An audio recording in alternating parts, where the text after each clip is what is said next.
believe those.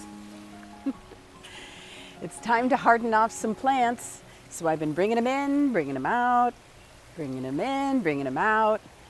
Starting in the shade first, even if they are plants, like my geraniums that happen to like the sun, still need to go a little bit easy here. So 4 hours outside, then bring them in.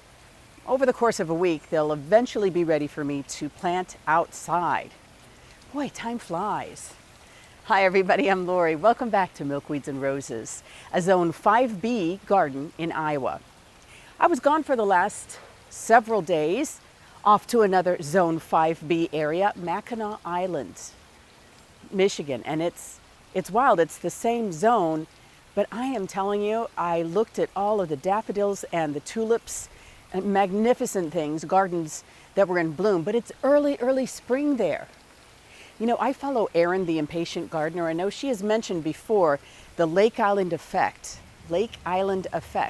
of weather and plants. And man, is she right, because it is just, they're behind. That's just how it goes. But boy, it was beautiful to see those flowers. And I did get some good inspiration from some of the gardens and the gardeners that I met there. So to that end, I am looking for some more plants that I can put out this time of year, and I cannot believe how much just 5 days has changed the garden. Let's go along for a tour and we'll get some jobs done along the way. Come join me. Here we go. The boys love to hang out with me here when I'm outside because the weather, at least in the morning, it's pretty mild. I make sure I keep water here and keep them in the shade. At some point, the Chihuahua likes to sunbathe, and that's okay. But my Japanese chin, he can get warm pretty quick, can't you, darling? So yes, we stay on top of it. Yeah, so you like to help me garden, don't you? Yes. And we keep a nice fresh bowl of water there and some good blankets. And that keeps us elevated here and out of trouble and out of the way, and that's way. You're a good boy. That's right. Okay. All right, things to do. You stay here. Mommy's got some stuff. Okay, first we got to water the tree. It's just a 3-gallon bucket. I'm sorry, that's actually a 5-gallon bucket with a small hole in the bottom so that it drains slowly, because it needs 3 gallons of water a day for the first 2 weeks, a new tree does. But even just a little bit of rain isn't enough for a brand new tree, because there's an existing tree canopy that blocks some of the water getting to the ground where it needs it. I think that's one job that didn't get done in my absence. Tell you what, it's even for 3 gallons, it's still plenty heavy. Now see how I don't know if you can see that, how it leaks out the bottom. So I put that as close to the trunk as I can so that it's absorbed by the root ball. There we go, darling. The rain that we had while I was gone has helped the gladiolas come up. It's a nice show. We'll keep track of those. And the phlox, no sign of bloom yet, but they're getting nice and tall. So is the sedum. That's autumn joy sedum, just a transplant. Little segment that broke off when I was trimming them. I just stuck it in the dirt and look at that. It takes off.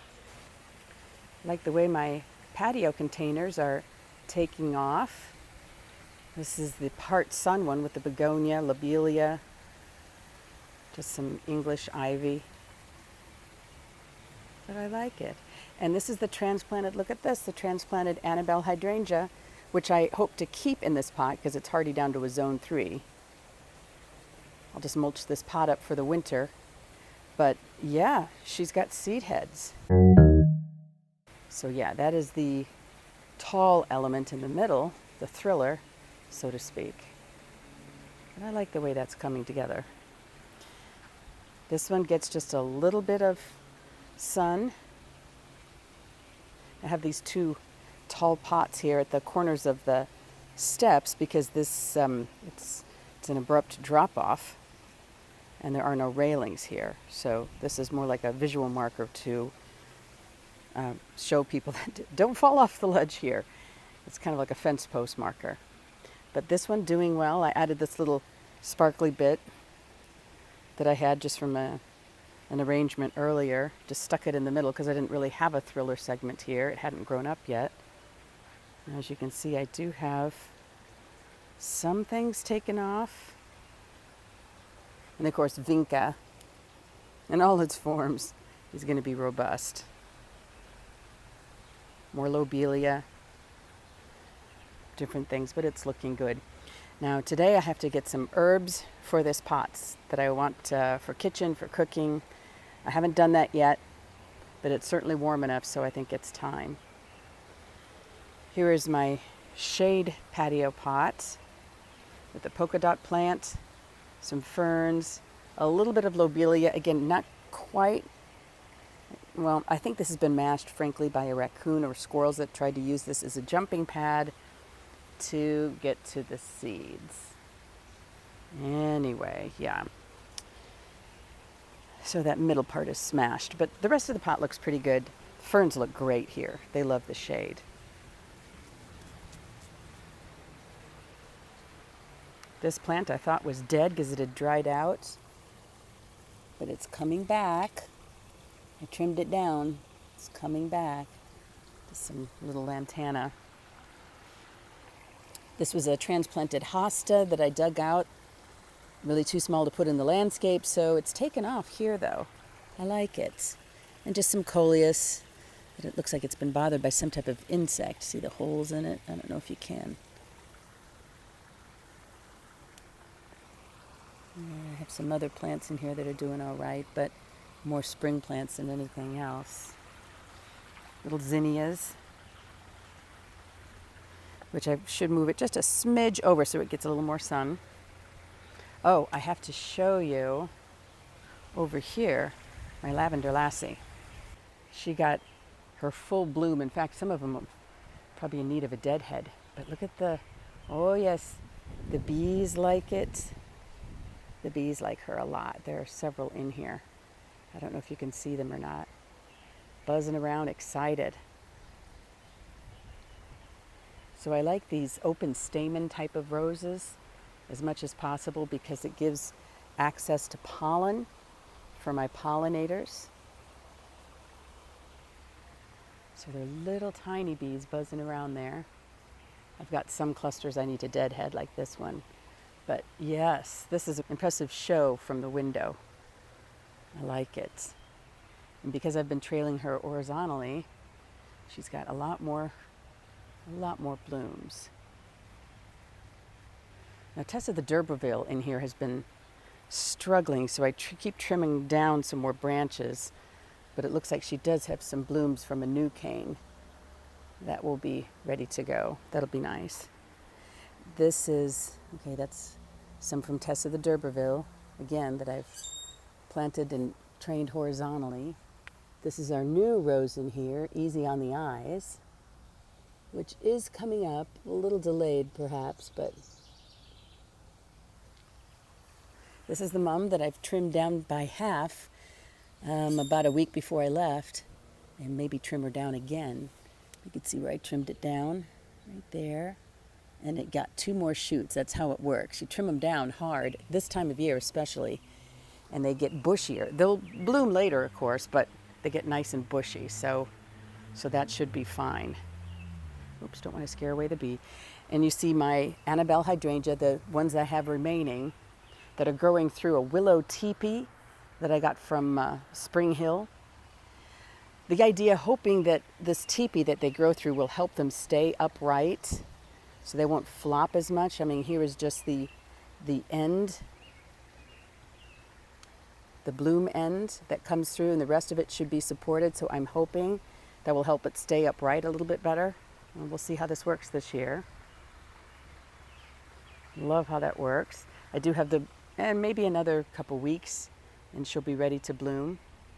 Like I said, the hydrangeas that I saw in Mackinac are barely breaking dormancy right now, so pretty crazy. Let's see what we've got down here. Now this is, okay, a couple other pots. This is a full sun. You wouldn't know it because it's early morning, but full sun and doing well. I trimmed down my geranium hard because it was very leggy and sprawly and weird looking, and transferred it outside. And look at new bloom, new foliage. So they respond well to a pruning. And I was thinking this was a poppy. We'll see. I'm keeping track of it. I planted different types of poppies and the seed blew and who knows, but let's hope it's not a thistle. I'll keep track. There's room for some weeds in my garden. I allow that. Too tidy is too sanitized, and pollinators and all kinds of good guys don't really like that. But look at this. I've got my nice bulbs coming through, which is what I intended. Got another one over here. She might need some more sun. I think the U is encroaching on her. There's some more bulbs in here under the lantana. Gladiolas. These are starting to come up. And another full sun pot. My shade garden. Looking shade, and then boom, there comes the sun. And it comes over here just in the morning primarily. You know, the front end gets sun, the back end is pretty heavy shade, as you can see. Back in here, I was worried about that pot most of all. She's removed, and I forgot to water it at one time. She was pretty thirsty, so the rains have helped. Lemony lace looking good, nice and tall. But yeah, this looks real pretty. Hostas are so dependable. And you can see, oh, look at this, my astrantia has gone to bloom in my absence. At least I get to see it. Isn't that pretty? I came back to see her blooms. That's nice. Still no sign of slug damage, knock on wood. Haven't seen any yet. Foliage looking pretty good. And look at this, I've got some bloom now coming up from my hostas. Hummingbirds love this. Love it. But I do have a hummingbird feeder that I have put out now. And I've seen both the male and the female visiting this briefly because there's plenty of other actual flowers for them to choose from. Major Wheeler honeysuckle, and they like these hosta blooms. That's one reason why, although some people take them off, and that's totally fine, I keep them up because I know how much they like them. And look at this, my transplanted Annabelle hydrangea in the back. It's like she did not miss a beat. She's forming some bloom heads on the top. It'll be a couple weeks yet, but I'm glad I put that back there. Also, I need a little more variance in the height over here. I need some more vertical elements. So that does help. You know, kind of like this, it's varied, layers, different types of plants and colors. And even if it's all just a shade garden that's primarily green, there are other plants in there that can add some color, but also different shades of green, different heights. You know, that's why the Annabelle back there looks good. And I started transplanting my Annabelles out of this sunny area because I noticed how long the blooms last and how upright the stems remain in this shaded area. And these were back here when we moved in. And so I started transplanting them into the shade because it just looks better. So I do have a couple of Annabelles here. Oh, and look at this. I have a clematis that I have waited more than 2 years to bloom. Nice.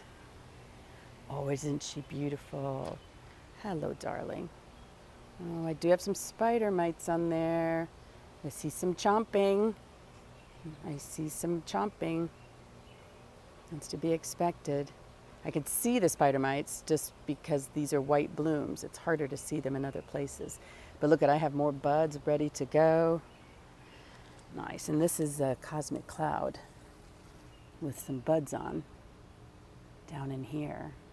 Cosmic clouds. And that is just a weed, so disregard that one. But yeah, nice. Waited a long time to see some blooms here. Ooh, this will be a nice fat one. And here's my Annabelle hydrangeas all budded up, growing through my willow obelisks and supports. Again, they're not, just the weight of the plant is what holds this in here. But the hope is that these heads will remain upright as they grow through this support. Now these are obviously going to flop. They're just kind of sprawling out the bottom, but we'll see. And look at this. Nature finds a way. Some Joe Pye weed. Large and in charge. Just seated itself here amongst my Annabelle hydrangea. So I'm just leaving it, and that's fine. And yeah, I've got a few of those little seedlings around, and then I don't mind. Now I have some more roses blooming up here in the west fence garden. Let me show you. We'll go do a quick walk.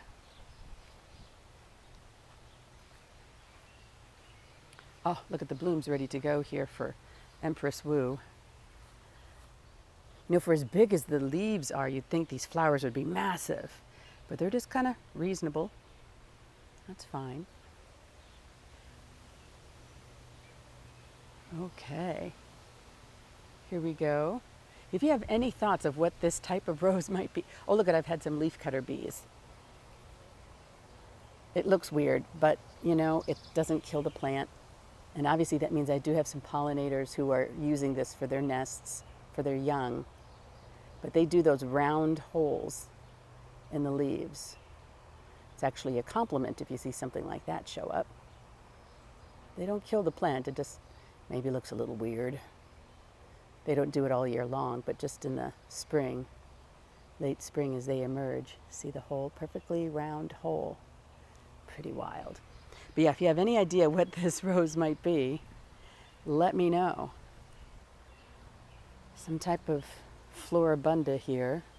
Is it, yeah, lightly fragrant, fruity, so pretty. Tag was lost soon after I planted it. Look at the teeny tiny bees in here. Can you see them? Teeny tiny. I don't know if you can see them. Circling around. Yes. Oh, sorry, they flew off. But yeah, good deal. Now this is a good time to cut down Iberson's geranium. I always get this name wrong, so I'll look it up and put it on the screen. See, it's forming seed heads, which is fine. It does. I don't mind if it spreads around the garden here, but it will rebloom if you cut these seed heads down. Just cut this right down to, see, like here's a seed head. Go down to where the basal foliage, the next set of leaves are. You don't have to be too precise with a geranium. Just get out your shears and take it down to about 2 inches off the ground, and it'll rebloom.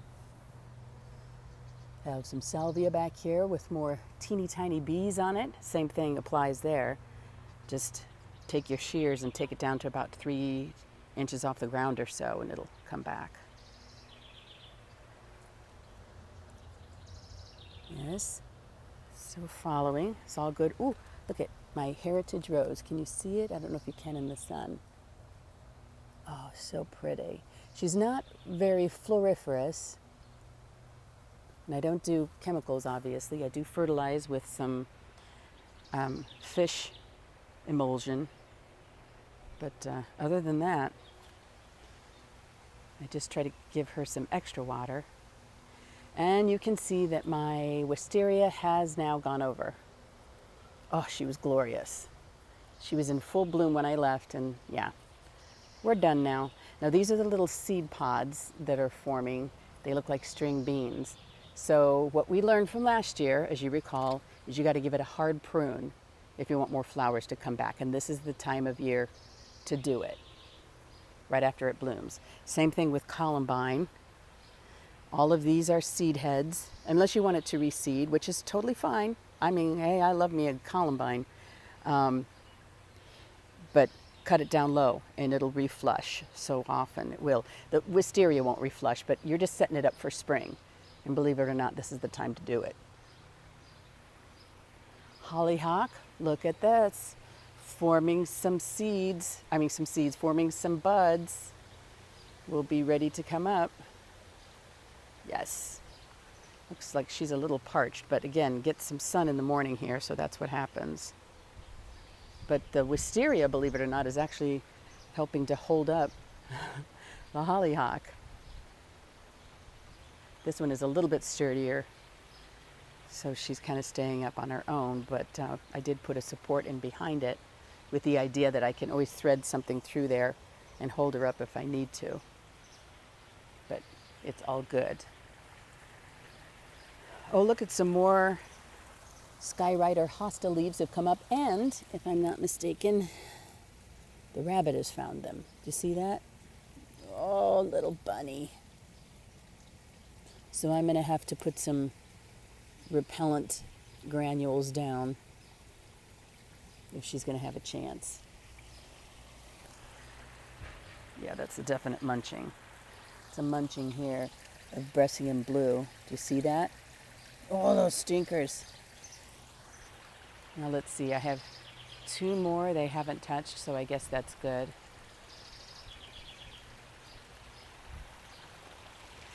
Clematis. Oh gosh, I have to show you this. Jackmanii. She's been in here probably, 8 years. And the older she gets, the better she gets. Just like some of us, right? Okay. Look at that gorgeous blue. Just gorgeous. Love it, love it, love it. So yeah, I had to add some chicken wire to this little star fence ornament thing so she could climb up it a little bit better. And I'm glad I did, because otherwise what happens is she gets heavy with bloom and just flops on the ground. She needs something to grab onto. And this is too thick. It wasn't working, so yay. There's our new tree being watered. Hostas, bloom getting ready. Some more things. How you doing, boys? Checking in on them. Oh, looks like it's still nap time. Okay, that's good. I have some pieweed that's getting a little unruly right here. I have some to give to a girlfriend. I think I should dig that out before it gets too big. Whoops, uh-oh, I've got some window washers. I better get the boys inside. I'll be back. By the time I came back, the weather had started to take a turn. I could see the wind picking up and some big rains are expected. So I needed to shore up this milkweed patch. I mean, they're going to be fine, of course. They're pretty durable, perennial, but they get knocked over in the wind and the heavy rains. That certainly happened last year. So I knew I wanted to protect them because, yes, I have baby monarch caterpillars on some of the leaves. I picked them up and looked underneath the bottom of the leaves, and I could see some little teeny tiny monarch caterpillars. And I do believe in supporting the monarchs, so that's why I have to keep this stand healthy and upright and not bashed by the elements. So next week we're going to get after that wisteria, do a hard pruning, and hope for the same great results, maybe even better, for next year's spring show. In the meantime, there are some cutbacks that I'm going to do right now.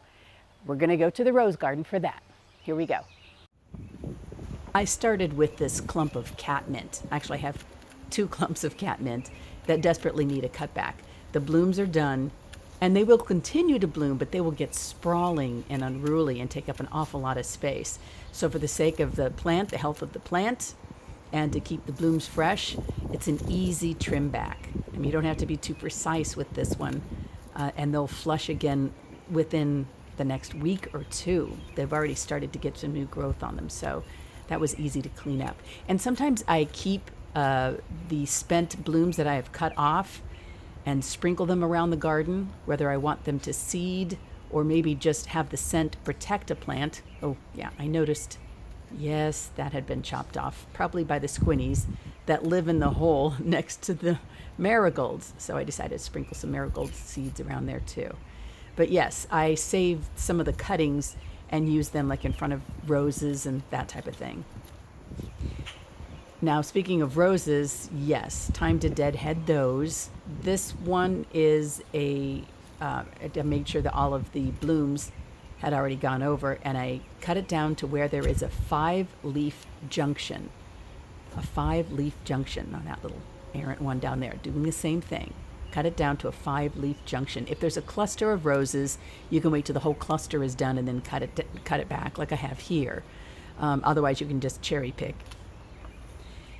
Now, this cane of quicksilver has been bothering me for a while. This is an old cane, and although it has growth on it, it just doesn't look healthy. So I decided to just take it out. Now, as for the salvia, I've known for a while that I need to cut this back hard because it sprawls in the middle. It gets heavy and it just lays flat on the ground. Part of this, I think, is because the lawn folks that irrigate that strip of grass inadvertently every year add some fertilizer that gets sprinkled onto the rose bed here, and when it hits salvia, it doesn't like to be fertilized or overwatered, and that's kind of the effect. It sprawls. But cutting it back fresh gives it a fresh start, so I do that. Some things I did leave intact because there are still some pollinators out here.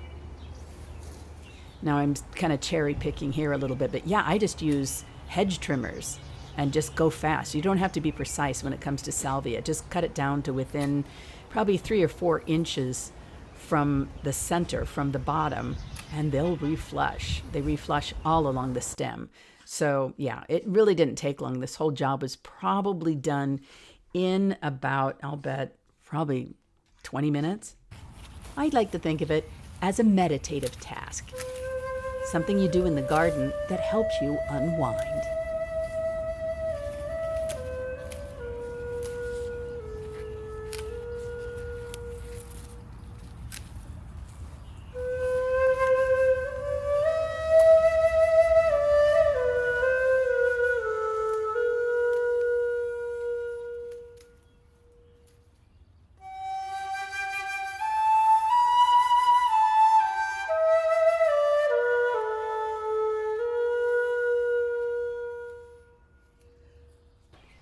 So there are definitely some holes there. You can see where they had covered up the grass and effectively killed the grass there at the edge of the border. But rest assured, those will regrow super fast and you won't even see that. So yeah, still plenty to do. I'm excited. I want to thank you for joining me. Next week, in addition to pruning up the wisteria, we're going to check in on some of the herbs that I'm getting that we grow for the kitchen. And a couple other plants to just fill in, some annuals to fill in, maybe a couple of perennials I've had my eye on. We'll see. We've got some weather moving in the meantime. Boy, more rain than I think we are really prepared for. So to that end, we've got some stuff to get done. I hope you do subscribe to the channel so we can keep updated on these things, and look forward to growing green together. See you next week. Bye.